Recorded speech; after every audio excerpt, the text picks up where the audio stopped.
Seulement, certains rumeurs ont dit qu'elle était en train de réclamer 100 000 dollars à l'IDMS, on ne sait pas pour quelle raison, qu'à l'IDMS Kinshasa, et qu'à la veille de ces forfaits-là, il avait eu des échanges avec Augustin Kabila de l'IDMS, lui demandant ces 100 000 dollars-là. Je ne sais pas pour quelle raison, est-ce qu'elle avait. Et comme on lui a pas servi, c'est comme ça qu'elle se retrouve maintenant, elle se dit, ok, je vais aller me faire payer. Nous pouvons dire, et nous pouvons poser des questions, qu'est-ce qui l'a poussé? Est-ce qu'elle avait engagé des frais? Ou bien elle était partie prendre une dette et que l'IDPS lui avait promis de pouvoir le lui retourner? Ça le lui retourner. J'ai suivi certains communicateurs qui sont en train de dire ce que vous ne pouvez pas croire, que cette femme, elle est du perdue et que c'est Kabila qui l'aurait envoyé. C'est qu'on ne pensait même pas quand on se disait que ces choses ne peuvent plus arriver. Mais si quelqu'un a dit que c'est Kabila qui a envoyé cette femme et qu'elle est du PPRD et a une carte de PPRD, je me suis dit, mais en fait, les gens du gouvernement là, ils ont quel problème avec Kabila? Ils ne s'arrêtent pas de 2 minutes de parler de Kabila et ils ne discutent pas de 2 minutes de parler de Kabila. Alors, vous voyez, tout maintenant est clair. Est-ce que c'était un cambriolage? Un cambriolage? Oui, bien c'était un cambriolage, il a maîtrisé. Mais combien de gens ils étaient dedans? On la voit seule. Est-ce la FARDC, la police, ils sont venus en renfort, ils sont venus avec 200 et plus de 100 équipes pour attraper une seule personne. Et lorsqu'on a attrapé la personne, jusqu'aujourd'hui, la fille, j'ai suivi une vidéo dans laquelle la dame était en train de dire que l'argent a été décidé, les soldats se sont départagés l'argent. Quand ils sont arrivés, les militaires se sont départagés l'argent. Ils ont récupéré ces $. C'était quel montant? On ne sait pas. Nous essayons de savoir de plus, mais nous sommes un peu guidés quelque part. Mais nous connaissons que la dame, elle serait encore au moment de la justice pour que la justice nous dise davantage. Mais ni la police, ni l'armée, on ne nous a pas présenté d'autres assaillants. Ce qui s'est passé là, ça exprimait tout ce qui est de la RDC. Avez-vous vu la multitude de gens qui étaient dehors? De 8h, de 9h à 17h. Le chômage à Kinshasa est à 100%. On nous a dit qu'on avait donné à des jeunes. Quels sont ces jeunes à qui on a donné du travail alors que nous voyons toute la jeunesse? Est-ce que le ministère de la Jeunesse a vu que c'était seulement les jeunes qui étaient là dehors? Pour la simple raison que la jeunesse n'a pas fait. Et jusque-là, quel est le plan que la ministre de la Jeunesse a pour la jeunesse? Quel est le plan que la première ministre a pour la jeunesse? Quel est le plan du président lui-même qui a dit qu'il va donner, c'est pas, ses 60 millions de travail à la jeunesse? Qu'est-ce qu'il a déjà donné? Les gens de 9h à 19h dehors, plus de 20 millions de personnes. Vous imaginez? C'est ça la vie à Kinshasa. C'est ça la vie en RDC. Pour un pays qui vient de se retrouver avec une dette de 16 milliards de dollars. Qu'est-ce que les 16 milliards ont fait? Ils n'ont jamais occupé la jeunesse. Le pays n'a jamais. Un pays qui réclame avoir 12 milliards de dollars de budget. Mais la jeunesse congolaise a 99% elle est au chômage. M. Seth Kikouni s'est fait appréhender aujourd'hui au niveau de l'aéroport international de Djibouti. Rappelons ici que Seth Kikouni était à Nairobi, où il participait au conclave convoqué par Joseph Kabila. Et à l'issue de ce conclave, une plateforme a été créée, Sauvons le Congo, Sauvons la RDC, excusez.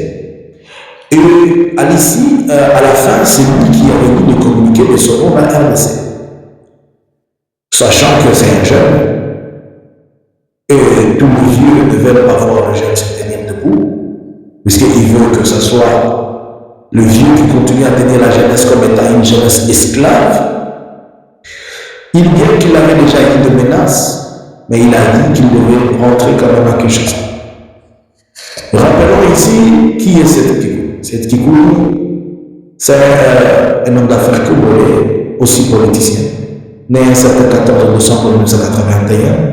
On le voit pour la première fois apparaître en 2018 lorsqu'il devient président, il devient candidat à la présidence. À cette époque-là, il est candidat malheureux, Mais il ne se fatigue pas, on le retrouve en 2023. Et en 2023, il est candidat, mais il finit par désister et s'attacher, donner, se voir à Moïse Katumbi. Ensemble, ils vont conduire avec Matatambo de M. Samba. Il faisait aussi le porte-parole de cette plateforme électorale. Dans l'une de ces sorties, qui était devenue une sortie qui a frappé l'oreille de Jean-Pierre Bemba, Kemal Louan Saramatou, il s'est vu taxé et plus tard, on est tombé sur une infraction sur lui lorsqu'il avait fait une sortie et cela c'était l'occasion pour le jeter en prison. Là, nous sommes en 2024, on décembre. Quelques temps après plusieurs jours, plusieurs réclamations, le monsieur sans condamnation aucune, il se doit libérer. Être libéré, il continue dans ses activités et voilà, il se retrouve à Naïrobi. J'espère aussi qu'il a eu l'invitation du Kenya, plutôt de l'Afrique du Sud, lorsqu'on était parti pour discuter, parler des certaines choses sur la paix. Et voilà, aujourd'hui, de revenir à Kinshasa et être arrêté. Arrêter cette Kikouni et l'amener vers une destination inconnue, dont jusque-là nous sommes en train de demander sa libération, puisque c'est un jeune qui se lance dans la demande ou bien vouloir à ce que son pays puisse retrouver le chemin le plus normal de tous. Et tous ces vieux-là, politiciens, le méchant, le mauvais, ils ne veulent pas qu'un jeune soulève sa tête, au risque que ces jeunes puissent communiquer ces messages de soulèvement à d'autres jeunes. Ainsi donc, cette Kikouni est victime juste de cette prise de position, il est victime de la liberté d'expression, de la liberté aussi d'exercer étant que politicien. Mais déjà, on savait que Félix avait demandé qu'on arrête tout le monde de la société civile, qu'on arrête tout le monde de l'opposition, qui serait ou qui pourra joindre le plateforme de Joseph Kabila. Ainsi donc, voilà le miserement de ce que nous avons dit, que Kinshasa est devenu une prison à ciel ouvert. Plus personne ne peut parler à Kinshasa, plus personne ne peut soulever sa voix. Il n'y a qu'une seule personne qui peut parler, il ne sera jamais inquiété, c'est Martin Fayulu. Mais tous les autres, ils doivent se taire. Mais toute la question qui est là qu'il faut poser. Pourquoi Martin Fayulu n'a jamais été interpellé? Pourquoi Martin Fayulu, lui, n'a jamais été pris à pied, puisque Martin Fayulu, il a d'abord condamné les Rwanda, c'est-à-dire il est dans la politique de vision du chef. Et c'est Martin Fayulu, il est aussi de la famille royale. Alors, ce message que Félix était d'envoyer, c'est un message aussi à la fois bon. Pourquoi? Puisqu'il démontre qui il est. Quand vous êtes en train de lui parler de la cohésion nationale, vous êtes en train de lui parler du dialogue inclusif, vous êtes en train de lui parler de ceci, il vous a dit, vous ne le ferez qu'une fois si vous le dégommez.